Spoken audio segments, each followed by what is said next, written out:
Paul Heyman working with The Rock, the best and worst of WWE NXT, a very unfortunate new update on AJ Styles' injury, Kevin Owens' attack on Cody Rhodes was the worst thing in WWE. Very bad news for Cody Rhodes coming out of bad blood. Backstage reports on why the WWE is planning a triple threat match for the WrestleMania 41 main event. The Rock's return rumors addressed, Roman Reigns is set to win the Royal Rumble, and more. Let's dive right in. The best and worst of WWE NXT. The second week of NXT's move to the CW network provided a variety of big moments. Both the NXT North American Championship and NXT Tag Team title were on the line. Neither title match, however, closed the show. That honor went to hometown hero Randy Orton and his opponent, Javon Evans. Orton bested the bouncy one even after they missed the biggest spot of the match. Jey Uso's appearance was announced last night, but he merely showed up to pat Trick Williams on the back. While many of the same names hold the gold, Roxanne Perez, Trick Williams, Axiom, and Nathan Fraser, a lot could change with several returns and additions. After another big show on the CW network, here's the best and worst for this week's episode of NXT. Number 1. Best. Stephanie Vaquer is officially in NXT. After her signing was announced over the summer, NXT fans eagerly awaited the debut of former CMLL star Stephanie Vaquer. Vaquer's name jumped to the forefront of professional wrestling when she appeared in AEW, only to lose the NJPW Strong Women's title to Mercedes Moné. She then opted to sign with WWE. Her debut was teased before Roxanne Perez and Julia faced off last week. As Julia confronted Perez and Cora Jade this week, she was flanked by Vaquer. The international stars stood tall to end the segment. Both women held the NXT Women's Championship, teasing a potential blockbuster showdown for the belt. Number 2. Worst. Being off TV gets Lash legend and Jakara Jackson another title shot. WWE had a built-in storyline where any member of Fatal Influence could have challenged Kalani Jordan for her title. It would have also made sense if Jacy Jayne and Fallon Henley challenged Bianca Belair and Jade Cargill for the women's tag titles. The trios feuded over the last 2 weeks. Fatal Influence predictably lost to all 3 champions, again stunting any credibility they may have as heels. As Jordan, Belair, and Cargill celebrated their victory backstage, Lash legend and Jakara Jackson randomly showed up to ask for another title shot. They were the last NXT duo to unsuccessfully challenge for the titles, losing to the Unholy Union in late July. They haven't been in an angle for a few weeks, but get a shot at the belts on this week's SmackDown. It would have made much more sense had Fatal Influence received a shot after a post-match attack. They could have picked up some lost heat that way. Number 3. Best. The women's division is getting better and better each week. The current NXT women's division is laden with talent and performers with varying skill sets. As Perez lords over the division as its champion, she'll only find it harder to keep her title. Not only did the addition of Julia and Vaquer instantly increase the quality of competitors, but Jade and Nikita Lyons are also back in the mix. Vignettes have also aired for the impending debut of Aussie powerhouse Delta. The division was mostly filled with amateur athletes from the NIL collegiate ranks. It's now getting even better with legitimate stars from the independent and world wrestling scene. Number 4. Worst. Javon Evans loses and gets a title opportunity. This is by no means an indictment on Javon Evans' ability or character. It's more about the context in which things played out all night. Wes Lee interrupted Trick Williams to start the show. He staked his claim to a shot at the NXT title. As the former champion who lost the title in a match with a special referee, Ethan Page also demanded another shot from NXT GM Ava. She hesitated to give him one before booking Lee versus Page in a number 1 contenders bout next week. The winner will face Trick Williams at Halloween Havoc. Evans had lost to Randy Orton in the main event, but Ava added him to the match after what he showed her against Orton. Of the 3 participants, only Wes Lee can say he won his last match. He and Page are both former champions. Adding Evans to another title match feels strange since Ava is supposed to be unbiased.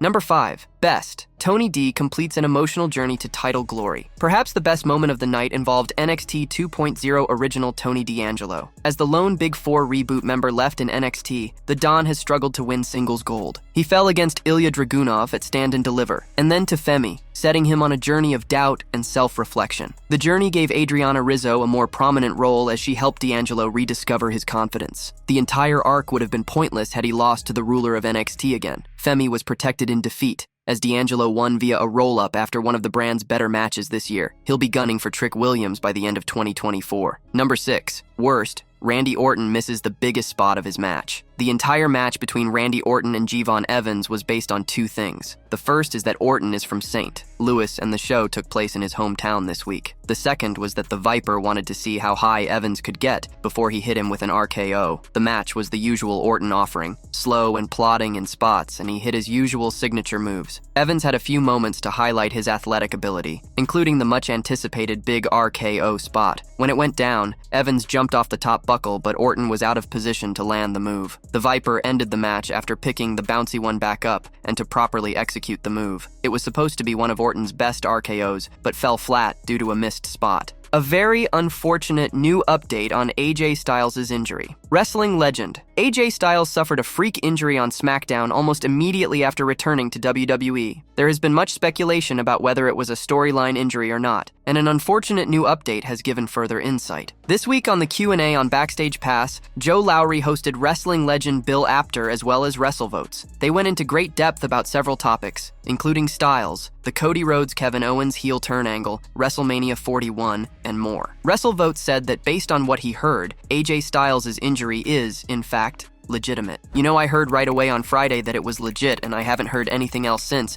so it makes me believe that it is. As unfortunate as it is, I think it'll make the eventual comeback even stronger. Kevin Owens' attack on Cody Rhodes was the worst thing in WWE. Kevin Owens and Cody Rhodes are set to write a new chapter in their rivalry post-WWE Bad Blood. A wrestling veteran ripped into the Superstars and Company for an angle they pulled off after the show. Cody Rhodes teamed up with Roman Reigns to defeat Solo Sikoa and Jacob Fatu of the Bloodline at Bad Blood.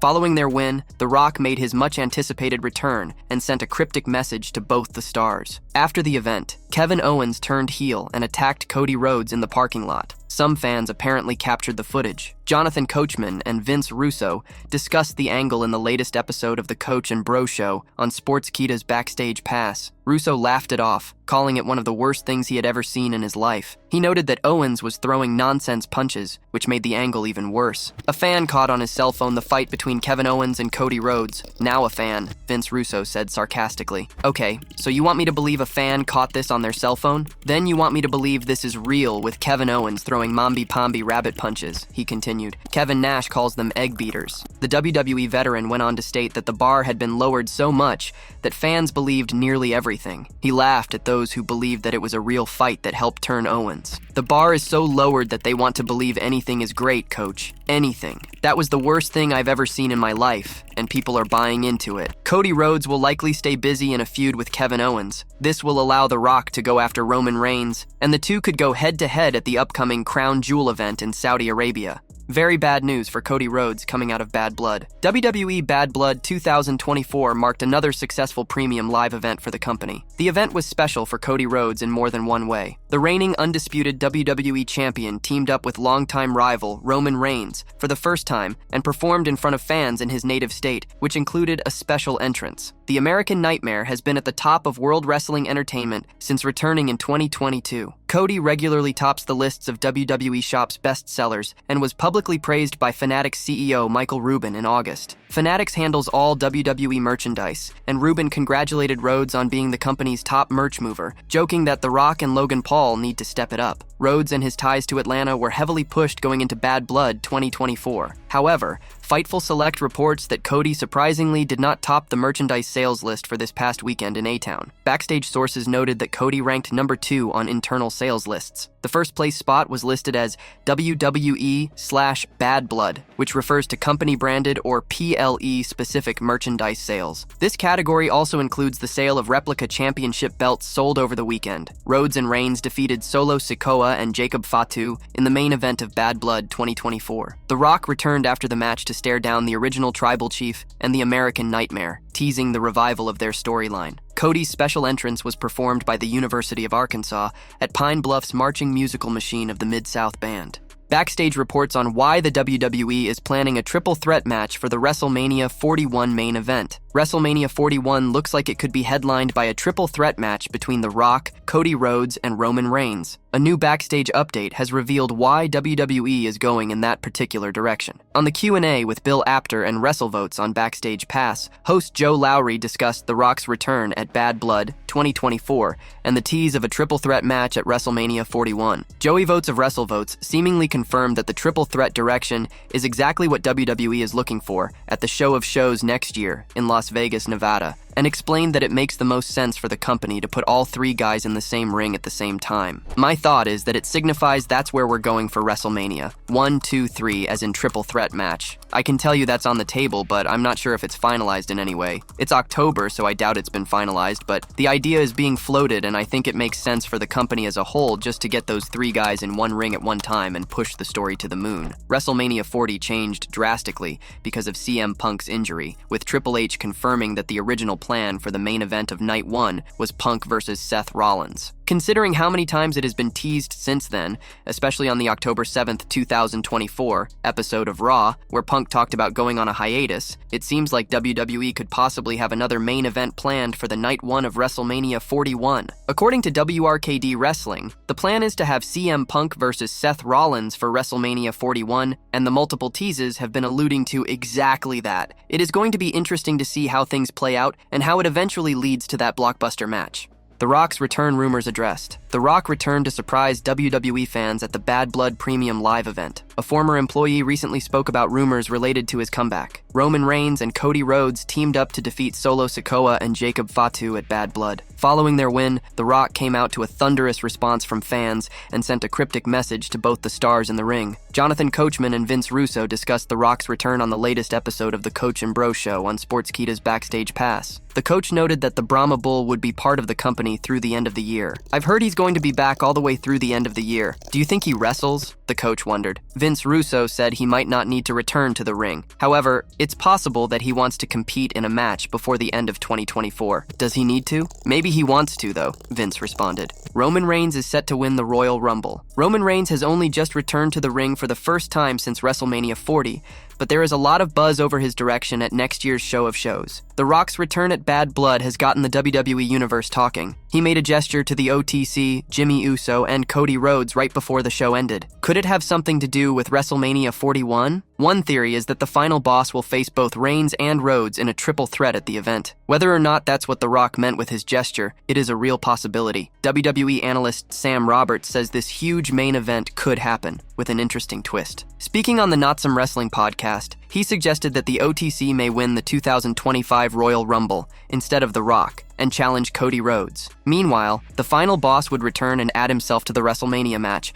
unwilling to step aside like he did this year. Maybe Rock takes out Jimmy Uso on the way to WrestleMania. Maybe The Rock has to take out Jey Uso. Who knows? But ultimately, Roman Reigns can win the Royal Rumble. The Rock can get himself in the main event of WrestleMania. And Night 2 of WrestleMania is that way main evented with Cody Rhodes defending his title against The Rock and Roman Reigns. And all three within that triple threat have problems with each other, said Sam Roberts. It remains to be seen if a triple threat between The Rock, Rhodes, and Reigns is in WWE's plans. The first step in the long-winded road to Roman Reigns' eventual match against The Rock begins this Friday. He will appear on SmackDown, where he is likely to react to all the events of Bad Blood. From Jimmy Uso's heroic comeback to the final boss interrupting him, the OTC could have a lot to say. A challenge to Solo Sikoa for Crown Jewel is also a possibility. After all, the Ulafala is still around the new tribal chief's neck. Meanwhile, further down the road, it will be interesting to see if Reigns will win the Royal Rumble next year, en route to his 10th WrestleMania main event.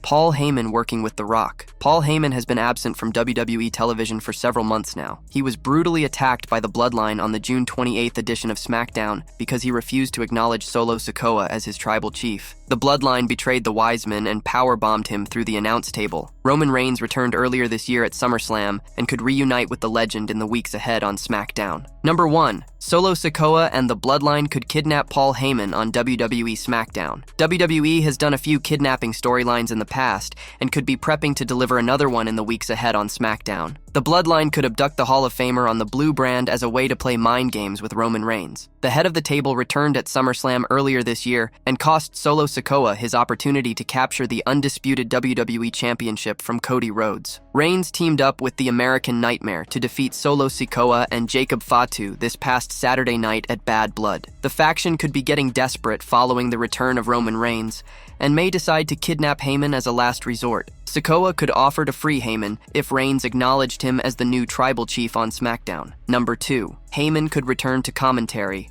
on WWE Raw. Paul Heyman has had a remarkable career in professional wrestling so far. He was a promoter for ECW, a commentator on WWE television, an advocate for Brock Lesnar, and the Wiseman for Roman Reigns and the Bloodline. The 59-year-old was also inducted into the WWE Hall of Fame during WrestleMania 40 weekend earlier this year. The legend could decide that his managing days are behind him and return to commentary on WWE Raw. The Red brand currently features ESPN's Joe Tessitore and Wade Barrett on commentary, and Paul Heyman could provide valuable insight on the announce team on Monday nights. Number 3. Paul Heyman may decide to reunite with CM Punk as his manager. CM Punk appeared on the June 21, 2024 edition of SmackDown and was interrupted by an old friend. Paul Heyman used to manage the Second City Saint and warned the 45-year-old that the Bloodline was coming to attack him. Heyman also asked Punk if he could leave with him during the segment as well. The Bloodline went to attack Punk, but Cody Rhodes showed up with a couple of baseball bats to even the odds. Punk defeated Drew McIntyre at WWE Bad Blood this past Saturday night in a Hell in a Cell match. The former AEW star sold his injuries from the match last night on Raw and noted that he might not be around for a while. Heyman could potentially return as Punk's manager once again down the line on the Red brand. Number 4. Heyman could try to recruit Jey Uso back to the original Bloodline. Jey Uso captured the Intercontinental Championship from Braun Breaker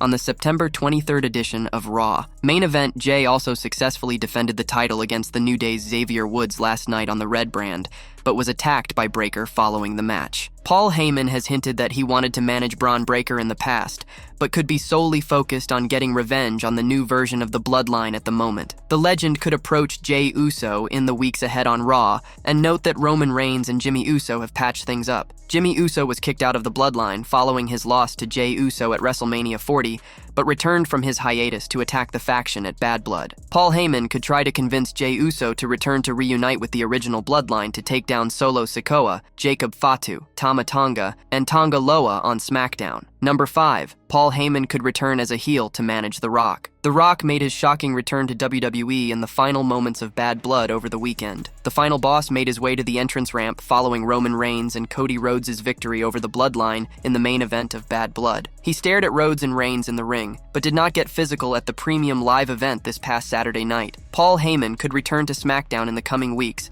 and make it seem like he is on Roman Reigns' side. However, Paul Heyman may choose to betray the original tribal chief and align with The Rock instead. If that were to happen, it could set up a major storyline leading to a clash between The Rock and Roman Reigns at WWE WrestleMania 41 next year in Las Vegas.